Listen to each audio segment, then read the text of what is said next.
Thank you, everyone, for joining us and supporting the International Council for Global Privacy and Security.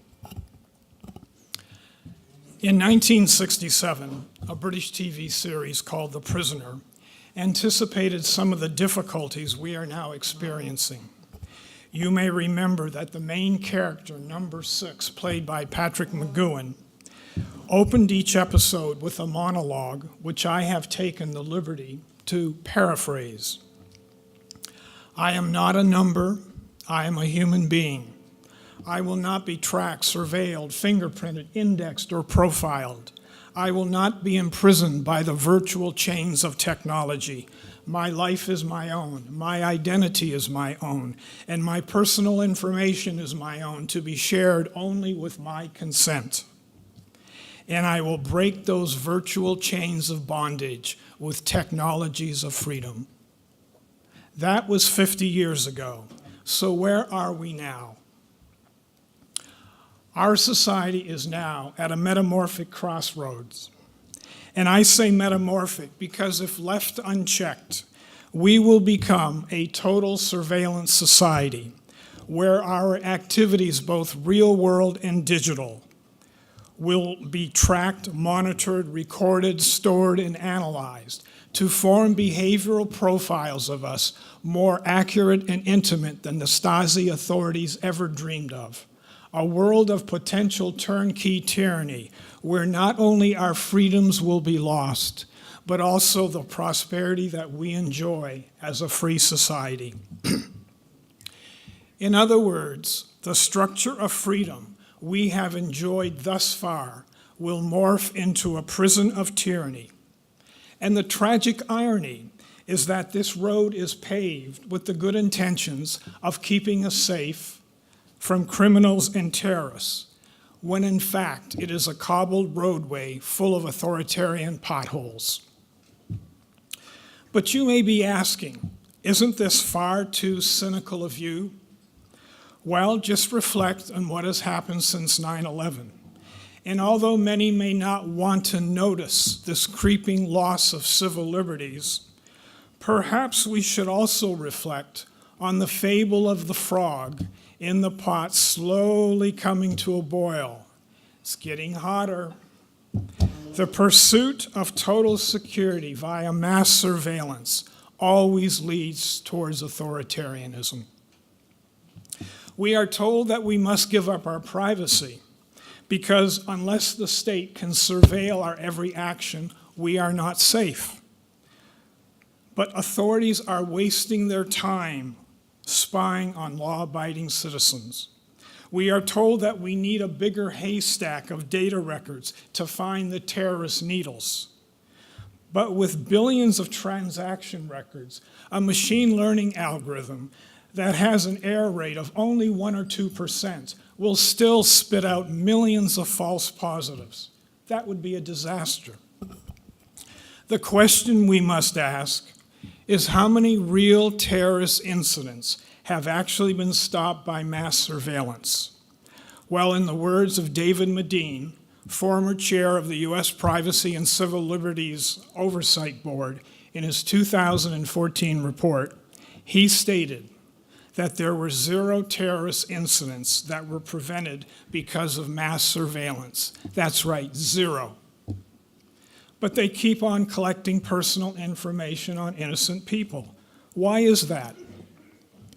Because now with AI and machine learning, they can form behavioral profiles of us, keep track of our past locations, even predict our political affiliations, and so forth. And again, for the good intentions of having future wrongdoers readily available on file just in case one of us slips up.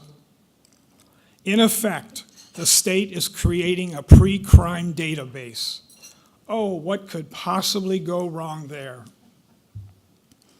On the corporate side, personal data is now a valuable asset, as you all realize.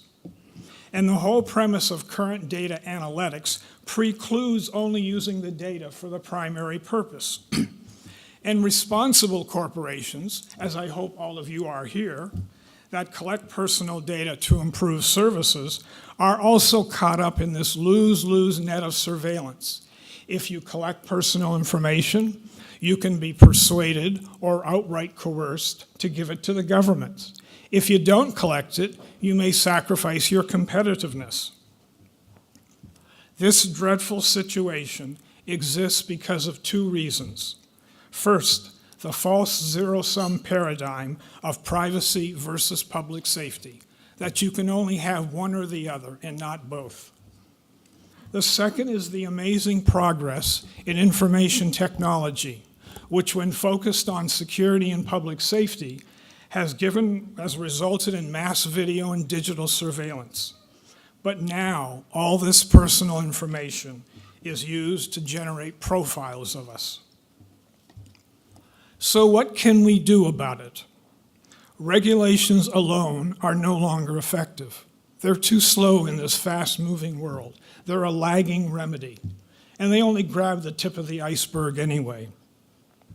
And besides, governments will not limit themselves in gathering personal information unless we educate and demonstrate that mass collection of personal information on innocent people is not necessary to keep us safe. We must develop technological solutions that provide for both privacy and security and show the world that it can be done. Technologies of freedom that can be rolled out directly to individuals with no intermediaries. Think of the open source Linux model here. However, there is no organization dedicated solely to this task.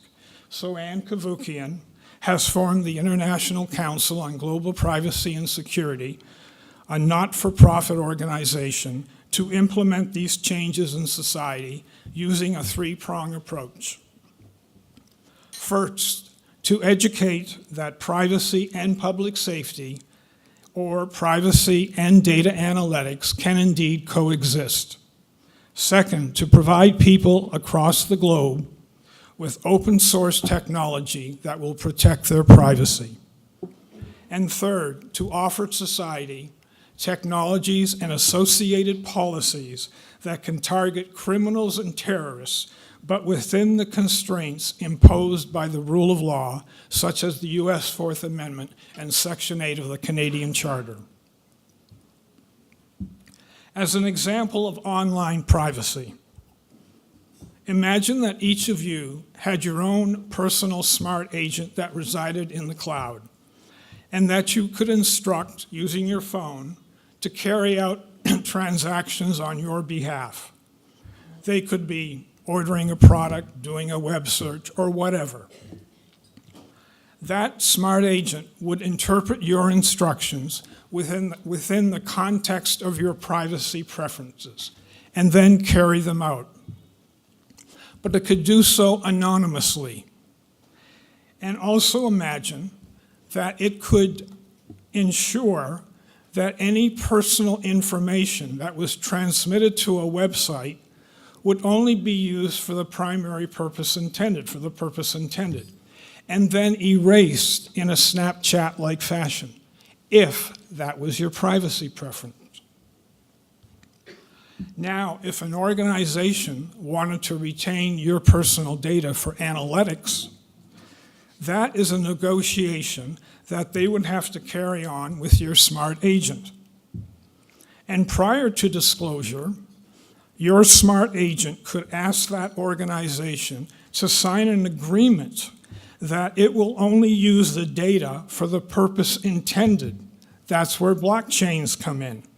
Now, if they decline, your smart agent can inform you of this and suggest alternative sources which will sign and then await your decision.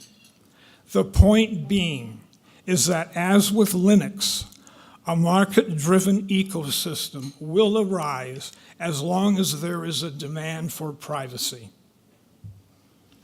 Now you are in the driver's seat. You are in control. What a concept. Organizations would no longer have carte blanche over your personal data. without your express consent and a contractual commitment to use it as per your stated preferences. However, if the data subject considers that the free services offered by some corporations as a trade for the unlimited use of their personal information is fair, then that is your choice. Nothing much will change. But if you believe that the unlimited use of your personal information is more valuable, then you can negotiate, and the market will help determine what that value should be. Now let me give you an example of privacy protective surveillance. Imagine that an army of software internet agents scrape the web, each looking for and recording different types of transactions. One group of agents looking for individuals that may be purchasing fertilizer, another group ball bearings, and another group pressure cookers, and another group keywords and telephone and text communications, and so forth. All the transactions that intelligence agencies may be concerned about. But now when an agent comes across a transaction, it will only record the transaction category in plain text, such as purchase ball bearings. The personal information and metadata associated with the transaction will be encrypted, but in two ways: homomorphically and traditional public key encryption, where a judge possesses the key. Now, the magic of homomorphic encryption is that it allows one to search encrypted files while still remaining encrypted for similarities in personal information across multiple encrypted files. So if the same person X bought fertilizer, ball bearings, and a pressure cooker, it would flag and report this fact. This information would then be put into what is called a probabilistic graphical model, which would also contain information on the background environment, such as the threat level, the geopolitical situation, online chatter, and so forth. It would then infer a threat probability, which would automatically, along with the de-identified evidence, be submitted to a judge as probable cause. And the judge could issue a warrant releasing their personal key to decrypt the identity of person X, all within seconds. Now, so think of that. So now the filter for decrypting and identifying a person is the high legal standard of probable cause. These are but two examples of positive sum, privacy and security. And we can do this by using the innovative technologies of artificial intelligence, homomorphic encryption, blockchain, and evolutionary algorithms, and yes, quantum computing. It is no longer just speculative. We have these tools to serve as technologies of freedom, not the dystopian view offered by dated zero-sum models. And we should also treat this as a Manhattan Project, because there will, in the future, be a point of no return when the dystopian edge of artificial intelligence, which we've all read and heard about, may slash and devastate the privacy and freedoms we have come to know and cherish. So we have come here with cap in hand, asking that you donate. No, not donate, invest. Invest in your freedom and prosperity.